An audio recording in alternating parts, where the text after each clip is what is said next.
Hamilton, and I am the head of the upper school. And my name is Concepcion Alvar, and I am the head of school, and fondly called the headmistress of the school. So our format tonight is that I will be interviewing Mrs. Alvar, and hopefully you'll get to know each one of us through this interview. So Mrs. Alvar, I'm going to begin with a big question.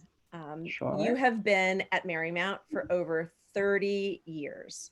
You have two daughters who are alums and a granddaughter who is a current student in our 8th grade. And I have been here for over 15 years. I have one daughter who is an alum, one son who worked in the tech department for a summer, and another who actually acted in 4 productions. So he had a lot of fun. We have experienced this community from the inside out. Why would you say Marymount is the kind of community you would want your children and their children to be part of? Wow, 33 years ago. By the way, I was only 20 when we first came here. Now, honestly, I came here via an international set of experiences. There was a wonderful moment in our lives when we found ourselves in a very strange country, unfamiliar to us. It's called Bahrain, somewhere in the Middle East. And why do I say that to you? I think it has helped shape the beginning years of their schooling.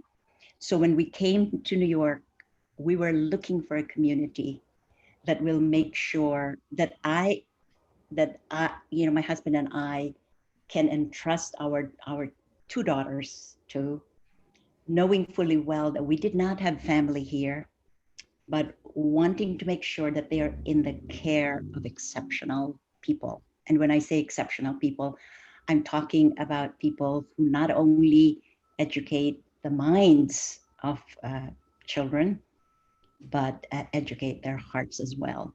We were looking for people because at the end of the day, one can always find great books, algorithms, scientific formula, world languages in any school. But it's the rare school where you can find people who can walk alongside with you, people who you feel as a group share the same values as you have as a family.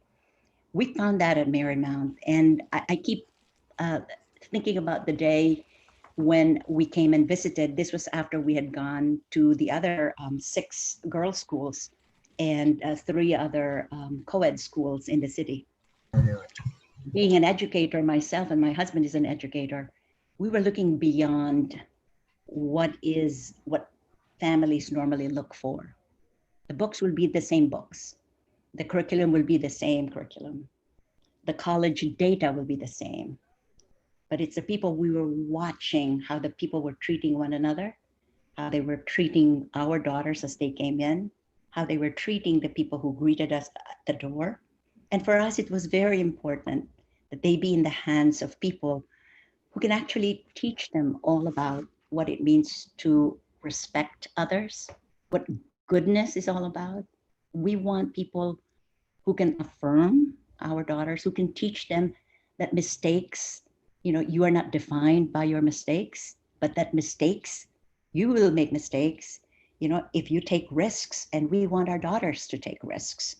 And for us, if a child is inhibited from taking those risks, whether it's in learning or whether it's in activities or whether it's in the choices that she makes for clubs and what have you, you've already stopped the growth process.